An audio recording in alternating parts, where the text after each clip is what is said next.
नमस्कार दोस्तों, आप सभी का एक बार फिर से चयन क्लासेस के YouTube चैनल पर स्वागत है।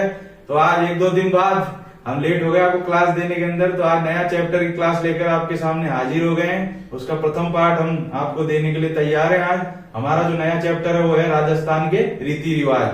तो आपसे ज्यादा संख्या में ये निवेदन है कि हमारा ज्यादा संख्या में चैनल को शेयर करें अपने सर्कल के अंदर और सब्सक्राइब करें हमारे चैनल को, लाइक करें, जिससे हमारा प्रोत्साहन और मनोबल बढ़ा रहे। तो आइए देखते हैं आज का हमारा प्रथम प्रश्न, हमारे प्रथम पाठ के रीति रिवाज से संबंधित। तो हमारा पहला जो प्रश्न है, नाता क्या है। ये जो प्रश्न है हमारा, ये थर्ड ग्रेड शिक्षक की जो एग्जाम हुई थी 2004 में, उसके अंदर पूछा जा चुका है। फिर उसके बाद हमारी 2017 के अंदर जेल प्रहरी की जो एग्जाम हुई उसमें भी पूछा जा चुका है। तो अच्छा प्रश्न है, वैसे ही सीधा प्रश्न है। देखिए यहाँ पूछा गया है नाता क्या है। चार ऑप्शन दिए गए हमें। रिश्तों का एक नाम है, दूसरा मृत्यु भोज का दूसरा नाम है, तीसरा परिवार का बुजुर्ग का व्यक्ति है, चौथा घोड़ों का प्रशिक्षक है।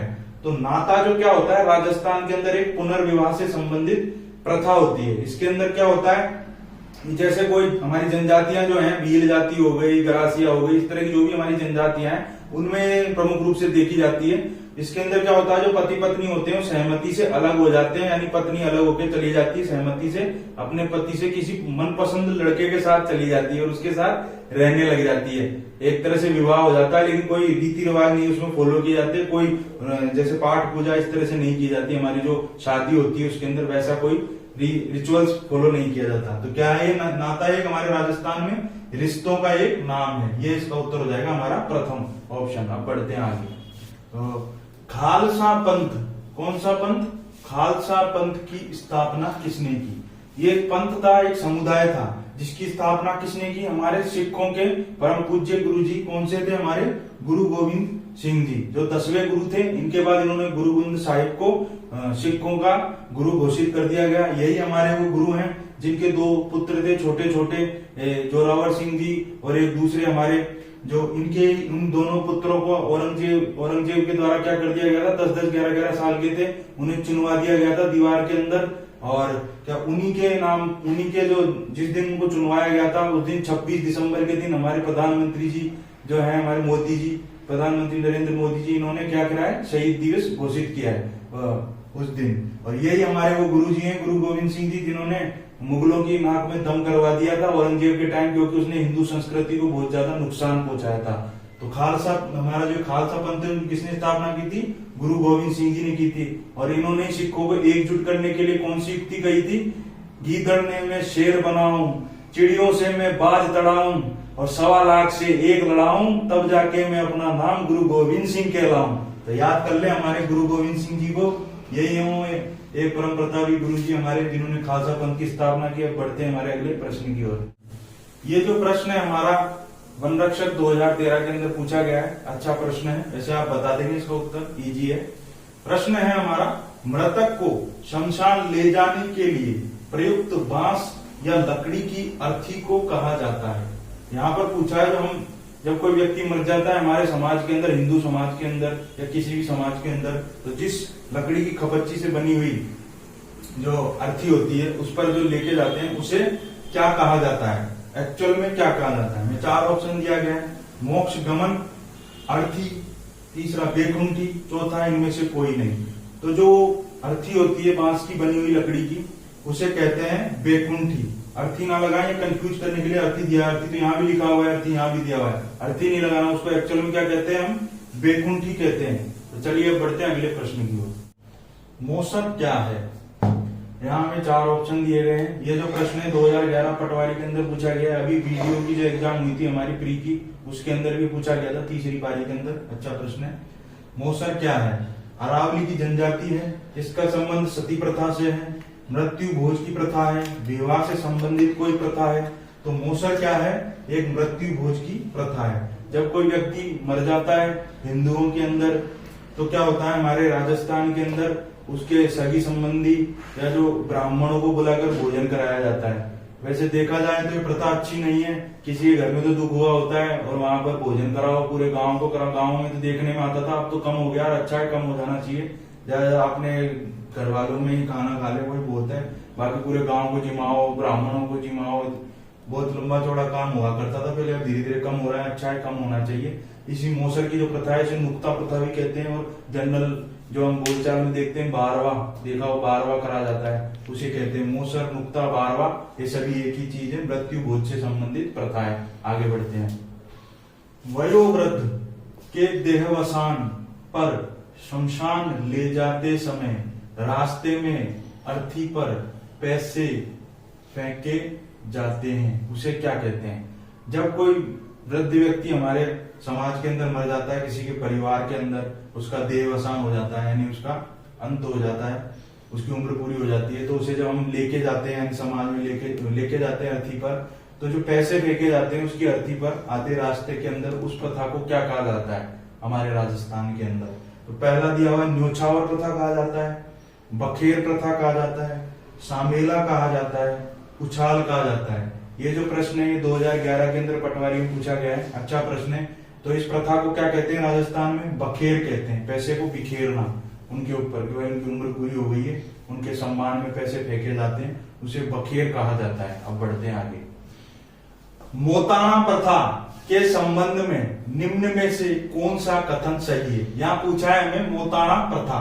मोताणा प्रथा क्या होती है राजस्थान के अंदर, उसके बारे में हमारे को 4 ऑप्शन दिए गए, उनमें से पहचानना है कि मोताणा प्रथा के बारे में निम्न में से कौन सा कथन हमारा सही है। यहाँ पर तो पहला ये जो प्रश्न है ये हमारे से पूछा गया है 2011 के अंदर, पुलिस कांस्टेबल के अंदर पूछा गया है, अच्छा प्रश्न है। तो पहला ऑप्शन दिया गया है हमें, किसी व्यक्ति की संदिग्ध मृत्यु होने पर मृत्यु स्थान के स्वामी से हर्जाना वसूलना। दूसरा दिया हुआ है, एक व्यक्ति की मृत्यु के बदले में दूसरे व्यक्ति को मार देना। ये तो हो ही नहीं सकता भाई साहब, अगर एक व्यक्ति मर गया उसकी जगह आप उसका बदला लेने के लिए दूसरे को मार देंगे तो आप भी अपराधी हो जाएंगे आज के कानून के हिसाब से। दफा 302, 307 पता नहीं भगवान जी कौन कौन सी लगवा देंगे, हमारे सारी दफाएं लग जाएंगी आपको, तो ये तो हो ही नहीं सकता। तीसरा है हमें, एक व्यक्ति की मृत्यु होने पर उसे पुनः जीवित कर देना। ये तो और भी माशाअल्लाह ऑप्शन दिया है हमारे परीक्षा लेने वालों ने, पुनः जीवित कर देंगे। अरे कहीं भगवान है जो ऊपर से आके जीवित कर देगा है, या परशुराम या फिर वो हमारे शुक्राचार्य जी संजीवनी बूटी लेके बैठे हैं, संजीवनी विद्या लगाई और जीवित कर दिया, भगवान शिव से प्राप्त हो ही नहीं सकता। फिर चौथा दिया है, इनमें से कोई नहीं। तो ये 2 ऑप्शन तो वैसे ही गलत हो गए हमारे।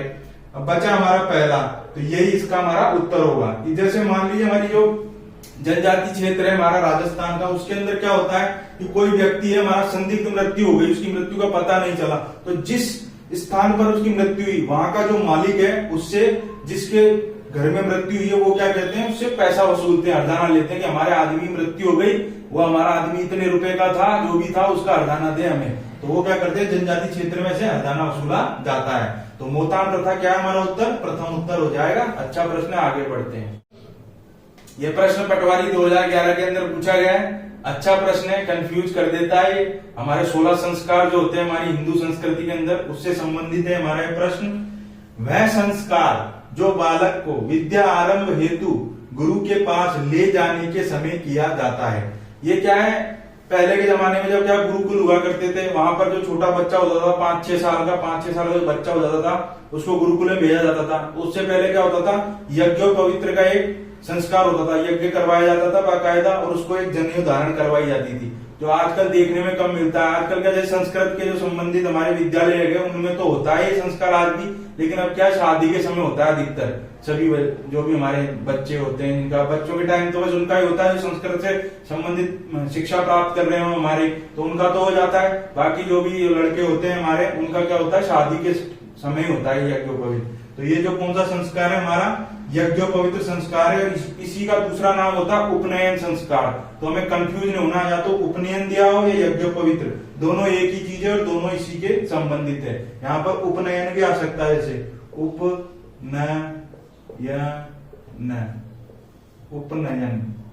उपनयन संस्कार, ठीक है। तो ये दोनों क्या है, एक ही है, उपनयन और यज्ञोपवित्र। पढ़ते हैं आगे। गोना रस्म, कौन सी रस्म? गोना रस्म किससे संबंधित है? हमारे जो गोना रस्म है, ये वाला जो प्रश्न है 2012 के अंदर पूछा गया है, अच्छा प्रश्न। ये गोना रस्म के 2 नाम और हैं, एक मुकलावा और एक आना, या चाहे आना है, मुकलावा है लिखा हुआ, या गोना है, तीनों एक ही चीज है। सबसे पहली बात तो ये याद रखनी है हमें। तो गोना रस्म किससे संबंधित है? मुंडन से संबंधित है, या फिर हमारे विवाह से संबंधित है, नामकरण से संबंधित है, या मृत्यु से संबंधित है? जो गोना रस्म है हमारा मुकलावा, क्या मुकलावा, मुकलावा और एक और है हमारा आणा, ये तीनों क्या है? एक ही है। तो गोना हो, मुकलावा हो, आना हो, ये सब क्या है? विवाह से संबंधित है। इसके अंदर क्या होता है, इस प्रथा के अंदर, कि जब विवाह हो जाता है लड़की का, तो जब गोना होता है उसका, तभी वो क्या है? ससुराल में आती है और ससुराल से अपने पियर जाती है। उससे पहले वो अपने क्या पियर में ही रहती है, गोना प्रथा होने से पहले, यानी गोना जो रस्म है उसको निभाने से पहले वो अपने पियर में ही रहती है लड़की। ये जब प्रथा हो जाती है हमारे, ये अधिकतर जो हमें देखने को मिलती है हमारी जनजातीय क्षेत्रों में, जनजातियां जो है हमारी, उसके अंदर ये प्रथा हमारी ज्यादा प्रचलित है। अब तो कम हो गई है, लेकिन पहले ज्यादा चलती थी। तो ये क्या विवाह से संबंधित है, गोना, मुकलावा, आना, और इसके बाद ही जो लड़की होती है उसका ससुराल में आना जाना चालू हो जाता है। और इस प्रथा के तहत क्या होता है, जो लड़की वाले होते हैं वो कुछ उपहार देते हैं, लड़के वालों को वस्त्र दे देते हैं, कुछ नकद दे देते हैं, इस प्रकार का इसके अंदर प्रचलन होता है। तो अच्छा है प्रश्न, आप देखते हैं आगे। राजस्थानी संस्कृति में ओलंदी क्या है? हमारी जो राजस्थानी संस्कृति है उसके अंदर ओलंदी क्या है, क्या चीज है, किसको कहते हैं ओलंदी? ये जो प्रश्न है ग्राम सेवक एग्जाम 2016 के अंदर पूछा गया है, अच्छा प्रश्न है। तो राजस्थानी संस्कृति में ओलंदी क्या है? राजस्थानी लोकगीत है, एक देसी खेल है, नववधु के साथ जाने वाली लड़की या स्त्री है, शादी के बाद, शादी के अंदर, विवाह एक प्रकार है, विवाह का एक प्रकार है। तो ओलंदी क्या है? नववधु के साथ जाने वाली लड़की या स्त्री है। पहले के जमाने में हुआ करता था, राजा महाराजा के टाइम में, जैसे दास दासियां भेजी जाती थी। जब राजा अपनी लड़की का विवाह करता था किसी राजकुमार से, तो उसके अंदर प्रथा थी कि वो दास दासियां भी गिफ्ट में भेजता था। आज किसकी दम है जो ऐसे कोई लड़की को या किसी आदमी को दहेज में भेज दे, उठा के बंद कर देंगे भाई। पहले के जमाने की प्रथा है। जब राजा महाराजाओं का टाइम हुआ करता था, तो अपनी बच्चियों, अपनी जो लड़कियां होती थी राजकुमारियां, उनका विवाह करते थे। जब उनके साथ दहेज में लड़कियां भी जाती थी, और जोधा अकबर फिल्म देखी होगी ना, उसके अंदर वो जोधा जो ऐश्वर्या राय थी उसके साथ दासियां भी दी गई थी दहेज में। वैसे तो इसका उत्तर हो जाएगा हमारा ये, नववधु के साथ जाने वाली लड़की या स्त्रियां। अब बढ़ते हैं आगे। विवाह के समय वधु के लिए वर पक्ष द्वारा जो कपड़े आभूषण ले जाए जाते हैं वह कहलाते हैं, यानी उन्हें क्या कहा जाता है? जब विवाह होता है तो जो लड़के वाले होते हैं वधु के लिए उनके द्वारा जो कपड़े और आभूषण दिए जाते हैं विवाह से पहले, तो उस रस्म को क्या कहा जाता है? तो यहाँ पर लिखा हुआ है बेस कहा जाता है, मुकलावा कहा जाता है, बरी कहा जाता है, या पानीवाड़ा कहा जाता है। तो जो वर पक्ष के द्वारा आभूषण या कपड़े जो लड़की को दिए जाते हैं, सगाई वगैरह होती है उसमें आपने देखा हो, गहने भी देते हैं लड़के वाले बनवा के अपनी तरफ से, कपड़े भी देते हैं लड़की को। तो जो वो प्रथा होती है, जो वो हमारे रीति रिवाज होते हैं, वो कौन से होते हैं? उसे बरी कहा जाता है। यहाँ पर बरी की जगह आपको बड़ी पड़ला भी लिखा हुआ आ सकता है। तो बरी और बड़ी पड़ला दोनों क्या है? एक ही चीज है, कंफ्यूज नहीं होना है हमको। चाहे बड़ी पड़ला लिखा हुआ आए, बड़ी पड़ला, पड़ला, तो ये क्या है? एक ही चीज है दोनों, बरी और बड़ी पड़ला एक ही चीज है। ये प्रश्न पूछा जा चुका है हमारे पिछले प्रश्न के अंदर, पहले आए हुए प्रश्न हमारे एग्जाम में। अब बढ़ते हैं आगे। निम्न में से कौन सी प्रथा विवाह से संबंधित नहीं है? तो ये नहीं है, कथन सत्य है, कथन असत्य है, इस चीज को हमेशा अच्छे से पढ़ना है हमें प्रश्न में, नहीं तो ये छूट जाता है तो हमारा प्रश्न गलत हो जाता है। तो हमसे पूछा गया है कि निम्न चार जो ऑप्शन दिए गए हैं उसमें से कौन सा जो रस्म या रीति रिवाज है जो हमारे विवाह के रीति रिवाजों से संबंधित नहीं है? तो यहाँ दिया हुआ है बड़ार। बड़ार क्या होता है? प्रतिभोज, उसको बड़ार कहते हैं। कन्यावल, कन्यावल भी क्या है? हमारी विवाह की रस्म है। बड़ी पड़ला मैंने आपको बताया ही था, गिफ्ट दिए जाते हैं लड़के वालों की तरफ से लड़की वालों को, तो वो बड़ी पड़ला है, लड़की को दिया जाता है मुख्य रूप से, उसे बड़ी पड़ला, बरी या बरी पड़ला कुछ भी कहा सकती है में से। फिर बचा हमारा पानीवाड़ा। पानीवाड़ा है हमारी मृत्यु से संबंधित रस्म है। पानीवाड़ा के अंदर क्या होता है हमारा? इसका उत्तर हो जाएगा पानीवाड़ा।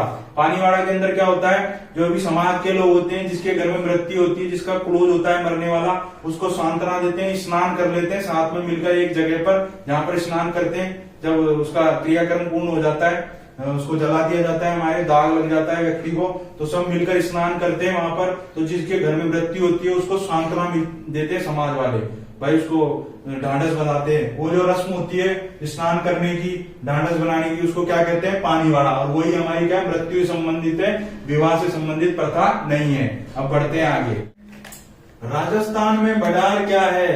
तो मैंने आपको पहले बताया था, पिछले प्रश्न में ऑप्शन में आया था बडार क्या है। ये प्रश्न जो है हमारा आरएस परीक्षा 2007 में पूछा गया है, 1997 में पूछा गया है, और पुलिस की एग्जाम कांस्टेबल के अंदर भी पूछा गया है। अच्छा प्रश्न है, सीधा ये। वैसे तो राजस्थान में बडार क्या है? बडार क्या है? हमारा प्रीति भोज होता है। आजकल शादियों का समय चल रहा है, सबके घर पे न्योते आ रहे होंगे जीवण के, तो जीवने जाओ। जो प्रीति भोज होता है वो जीवने का जो न्योता देते हैं ना हमको, लड़के वाले या लड़की वाले जिनकी भी शादी में जाते हैं, रात में जीवने जाते हैं, दिन में जाते हैं, तो जो जीवने का न्योता होता है वो होता है हमारा प्रीति भोज बडार। लड़कों के द्वारा, लड़के वालों की तरफ से जो किया जाता है उसको स्पेशली बडार कहा जाता है। वैसे लड़की वालों के भी जीवने तो जाते ही है, प्रीति भोज है वो, तो सामूहिक प्रीति भोज को कहते हैं हमारे बडार। तो चलिए जीवने जाइए, मजा कीजिए, आगे बढ़ते हैं। निम्न में से, ये जो प्रश्न है पुलिस कांस्टेबल 2018 के अंदर पूछा गया है, अच्छा प्रश्न है, इजी है।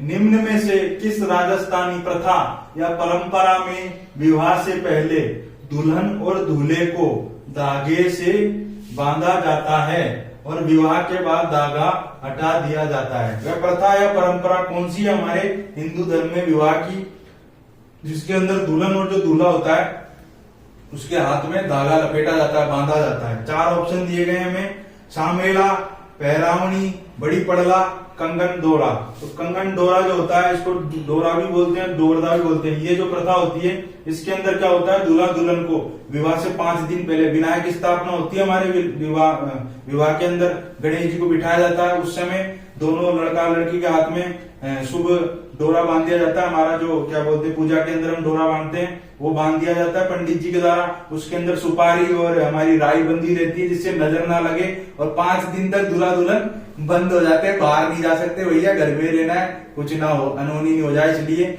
फिर वो जो डोरा होता है हमारा, विवाह संपन्न हो जाता है, उसके बाद एक खेल खिलाया जाता है जिसमें दूध और पानी का घोल होता है, उसके अंदर एक अंगूठी डाल दी जाती है, फिर उसको निकाला जाता है। उसमें जो जीतता है, कहते हैं कि भैया उसकी चलती है जीवन भर, चाहे लड़का जीतो या लड़की, तो वो उस रस्म के बाद वो दोनों जो होते हैं, यानी उस जो रस्म निभाई जाती है, तब वो लड़का लड़की एक दूसरे के धागे को खोलते हैं, खेलने से पहले या बाद में, ऐसा कुछ होता है उसके अंदर। तो लड़के को तो भैया एक हाथ से खोलना होता है, उसके लिए कठिन होता है, लड़की दोनों हाथ से खोलती है, ऐसा कुछ होता है इस प्रथा में। तो इसको बोलते हैं हमारे कंगन डोरदा प्रथा। अच्छा प्रश्न है, अब बढ़ते हैं आगे।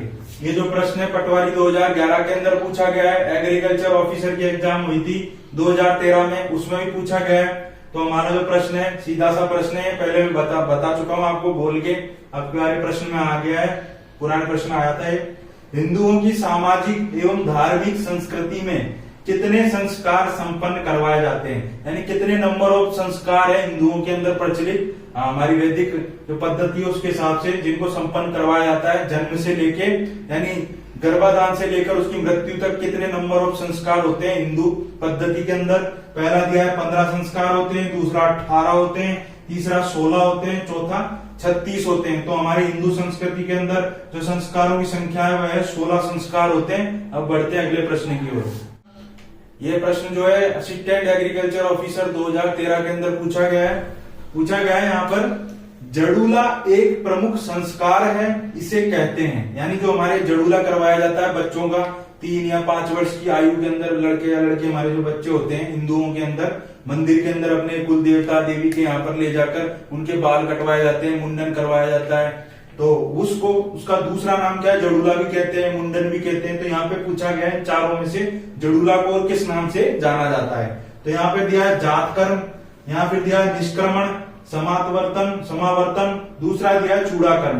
तो जो जड़ूला होता है उसको मुंडन भी कहा जाता है, उसको चूड़ा कर्म भी कहा जाता है। तो ये दोनों नाम ही क्या है, जड़ूले के हैं। अभी किसी भी नाम से आपसे पूछा जा सकता है, या फिर ऐसे ही पूछा जा सकता है कि जो हमारे छोटे बच्चे होते हैं हिंदुओं के अंदर, उनके जो बाल कटवाए जाते हैं देवी देवता के मंदिर में, अपने कुल देवी के मंदिर के अंदर सामने, देवता के सामने, उसे क्या रस्म किस नाम से जाना जाता है? तो जड़ूले के नाम से जाना जाता है, चूड़ा कर्म के नाम से जाना जाता है, मुंडन के नाम से जाना जाता है, 2-3 नामों से जाना जाता है। तो इसका उत्तर हो जाएगा हमारा चूड़ा कर्म। तो दोस्तों आज हमने आपको रीति रिवाजों से संबंधित राजस्थान के जो हमारे रीति रिवाज हैं, जो भी हमारी जनजातियों में हमारे पूरे राजस्थान में प्रचलित है, उससे संबंधित प्रथम पार्ट प्रोवाइड कर दिया गया है। तो आप अपने इसके अंदर व्यूज दे हमें अपने कमेंट के अंदर कैसा लगा आपको हमारा ये वीडियो। कोई और सुधार करना है तो वो बताएं हमें। हमारा आपको समझ में तो आ रहा है पढ़ाया हुआ, उसके बारे में कमेंट कर सकते हैं। तो आज हमने आपको अपना प्रथम पाठ प्रोवाइड कर दिया है। तो आपसे ज्यादा से ज्यादा निवेदन है कि अपने सर्कल के अंदर अपने जानने वाले विद्यार्थियों, अपने दोस्तों के अंदर हमारे जो वीडियोज हैं इनको शेयर करें, हमारे चैनल को सब्सक्राइब करें और ज्यादा से ज्यादा पसंद करें, जिससे हमारा मोटिवेशन बना रहे और हम आपको ज्यादा से ज्यादा नए नए वीडियो, नए नए जो भी हमारे टॉपिक छूटे हुए हैं या फिर आए नहीं है अभी तक, जो प्रश्न बच रहे हैं हमारी जो महत्वपूर्ण बुक्स में हमको पाए जाते हैं, वो आपको हम पढ़ाएं, हमारा मनोबल बना रहे। तो जय हिंद, जय भारत। आज के लिए कल मिलते हैं नए वीडियो में फिर।